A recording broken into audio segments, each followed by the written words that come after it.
Hey, happy Freight Friday from FreightWaves. I am so excited. I made it to the end of the week, and so should you be. You know, we've had a lot of things going on here at FreightWaves this week. We have been breaking news. If you want to check out some earnings reports, well, we are the place to check them out. We've had like 20 this week. And also, by the way, we make it fun with cowbell on What the Truck. If you want to check out What the Truck in our earnings reports, we've been breaking news on the Amazon brokerage story. You might want to check that out. We've got infrastructure coverage. Yes, they're actually maybe possibly somehow breaking ground on that. And we also have done a deep dive on the Falcon Logistics sudden closing story. Of course, you will be able to hear about all this in our other media channels, but I'm just encouraging you to check out some of our articles. Today, we have Chief Meteorologist giving us a lay of the land, and market expert Henry Byers giving us some maritime insight. This dude knows so much about maritime and freight forwarding that he can connect anything to it. And what I've challenged him to do is tell me how you can connect the spotted fly, the spotted fly to maritime. I think that's the name of it. And this is the challenge. I've laid down the gauntlet. Let's see how well he does. First, let's begin with Chief Meteorologist Nick Austin. Chad, good day. Good day. How are you? Great, fantastic. Good. It's Friday. It's Friday, and I tell you, it's going to be messy again across a lot of the southern states. More severe storms. Lots of green blobs. We've already had severe storms across some parts of the southern states. It's not been a widespread outbreak, but we have had severe storms already, Texas and across parts of a few other states. So in the last 3 days, Tuesday, Wednesday, and Thursday combined, the National Weather Service has received almost 70 tornado reports from Texas up to West Tennessee across several states, and just dozens and dozens of reports of large hail and wind damage. Yeah, lots of tornadoes that have been spinning Everything up. is bigger in Texas. Everything's bigger in Texas. They had tennis ball size hail there the other day. I mean, and there are going to be more severe storms today. Not necessarily a widespread outbreak, but there will be scattered severe storms from, again, Texas up to Arkansas, possibly tornado in Tennessee and Missouri. So over a pretty broad area, they'll kind of be scattered about. But do you know what a severe storm is? Do you know what the definition of a severe storm is? Do I know what the definition of a severe storm is? It does have certain criteria. I'm going to say that there's something like there's like a low pressure system happening with like lots of lightning and strong heavy winds. Yes, and there can be a lot of torrential downpours, flash flooding. That will certainly delay drivers. And drivers, loads have been delayed here and there, of course. It's inevitable with these kinds of storms that are happening, and it has happened.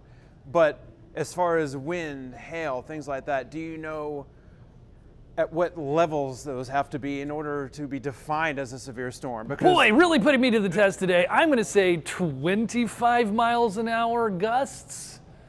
Higher. He's giving me a hint. 50.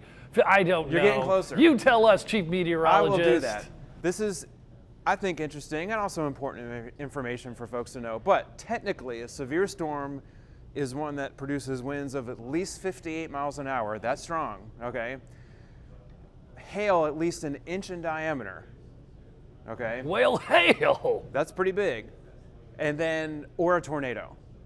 So those are the three criteria. But here's the message I want to get across. A thunderstorm doesn't have to be severe to cause damage or cause trouble for drivers and carriers out there on the highways. You can have a strong storm with winds of 40 or 45 miles an hour that can be just about as dangerous, make driving just as difficult, can still produce hail. It might not be really big hail, but even if it's small hail and it's coming down really hard and fast, I mean, that's going to do some damage. It's going to slow you down. And even if a severe storm doesn't produce a tornado, it can also, a strong storm that's not severe can produce really, really heavy rain as well. So just be careful out there. It doesn't, even if there aren't severe warnings or watches, where you might be heading, that doesn't mean that the storms might not cause trouble. Well, can we briefly look at road conditions Yes, let's do in that light real of quick. you talking Thanks about for that? reminding me. Okay. I almost forgot well, again. Good. I'm glad that I didn't put you on the spot like you just put me on the spot. I'm just kidding. Like to keep on your toes, Chad. So blue is wet. That indicates wet roads, and especially the interstates as well as the secondary roads. Across parts of Texas, a lot of the Gulf Coast states, parts of the Midwest. They're going to be turning blue. They're going to be wet off and on through the rest of today. Tonight, the severe weather threat does shift a little further through the southeastern states as we head into the weekend, so just keep that in mind. The roads on the conditions feature, yes, they'll continue to be blue here and there across the southeast and the Gulf Coast as we head into the weekend. So just be careful out there. Have a safe weekend.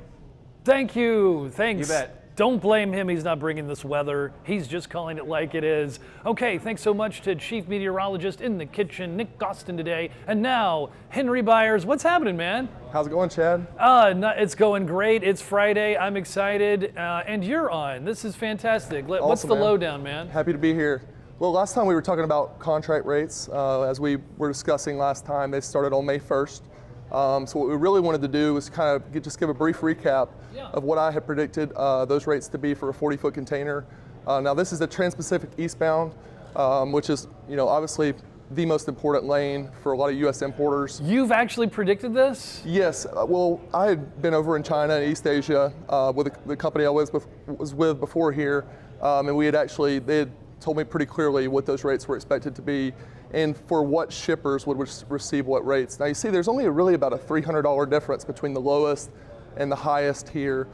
Tier 1, looking about $12 to $12.50. Those are going to be your Walmarts, your Targets, your largest volume importers.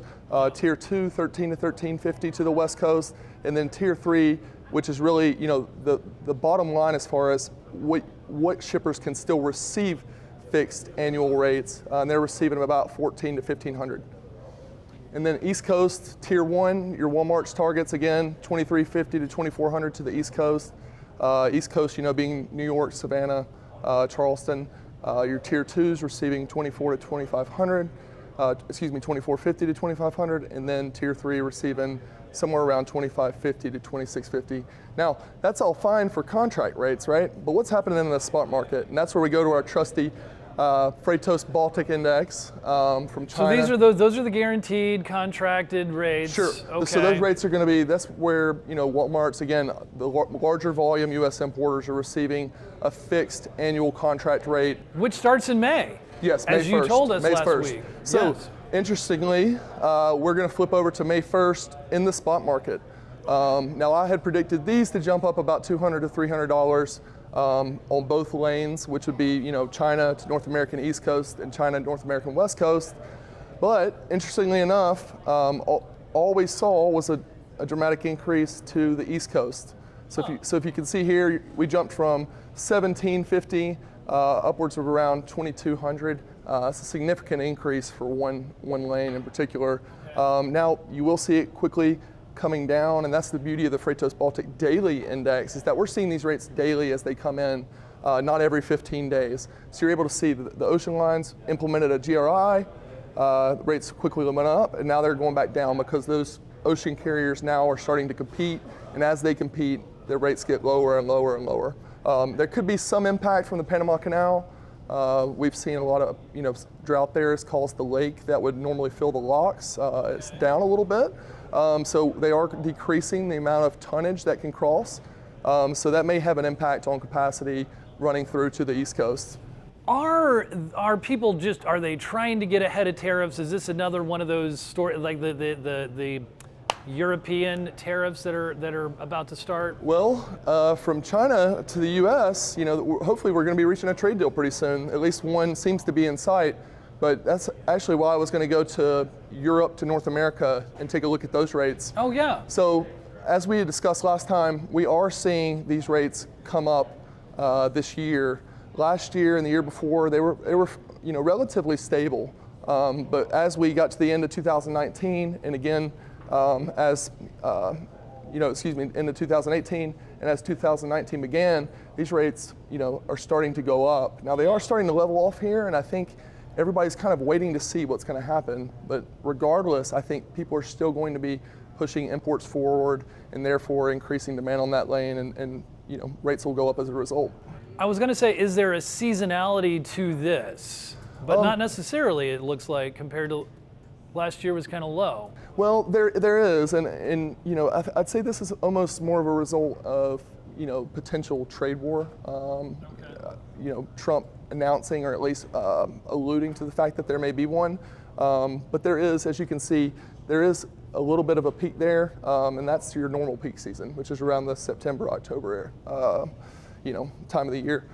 So if we flip over, now I wanted to show you from Europe to North America, the largest U.S. port normally for that trade lane is around New York.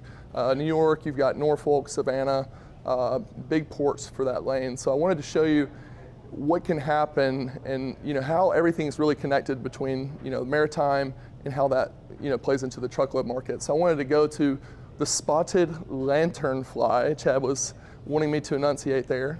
The spotted lanternfly. You're doing it. You're making the connection. Exactly. Wow, so, look which is at this that. ugly thing here. Oh, it's so pretty. Now it's not what they call like a strong flyer. So chances of this thing flying all over the United States is not very high. But I wanted to show you what I've done here is I've really outlined the quarantine area for Philadelphia. You can see the Philadelphia market here on our nice overlay through sonar, the Philadelphia truckload market, and the Pennsylvania Department of Agriculture has now established a quarantine boundary as a result of the infestation of the spotted lanternfly. Now this thing's from China and East Asia, so how that thing got here is still, it's a bit of a mystery. How long do we estimate that it's been here?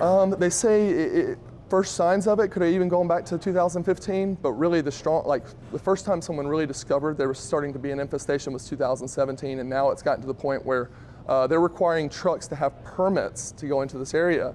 And shippers and trucks, fines can be upwards of $20,000 if you're not properly permitted in this area. It's an invasive species. What are we doing? Are there efforts what efforts are we doing to control it? Well, the quarantine is one place to start. But the reason I wanted to relate this to maritime freight is because you have two humongous ports here from Europe, from China, from anywhere in the world. Newark is a major destination in the U.S., and then you have Philadelphia is also a port, and then a lot of freight comes from there and rails down into Philadelphia as well. So when those pallets that come in those containers are not properly heat treated, what can happen is there can be an infestation in those pallets, and Customs is very strict. U.S. Customs, on really delegating fines for these types of things when pallets aren't treated properly. I've seen fines in the amount of $650,000 come down from Customs for one untreated pallet. Wow. So they're really serious about this thing, and this is why. Places like Australia, being on an island, they're a lot more strict. I'd say they check and make sure things are fumigated. They have a lot more stringent laws around that. But U.S. Customs is very serious too, because if we let the wrong type of species into this country, it can quickly become invasive. Yes. I just wanted to point that out because things that are coming into the country can vastly affect, the U.S. truckload market, in this way as well. Okay, wow. He knows so much about maritime that he can even connect the spotted lanternfly and make it connect. It's just one of the many different ways that in the supply chain and in the logistics industry, you can make a little bit of something connect because it kind of all connects. We are talking about, business, we're talking about air, maritime, shipping of all kinds, trucking. If you have anything to do with logistics, FreightWaves Now is for you. We are back in black, bringing it to you each and every day, except for, of course, Saturday and Sunday. We're bringing it to you business days. So in the meantime, without us on the weekend, do the best you can, and hang in there. And you know what we want to do? We want to see you this Monday, where we will be bringing you, if you want to just tune in, we'll be doing FreightWaves Now at Transparency 19 in Atlanta, Georgia. But if you can be there live, we'd love to see you there. And in the meantime, share the love on social media, be a part of everything that's happening. We can cannot wait to share the love with you. And in the meantime, don't worry, be happy.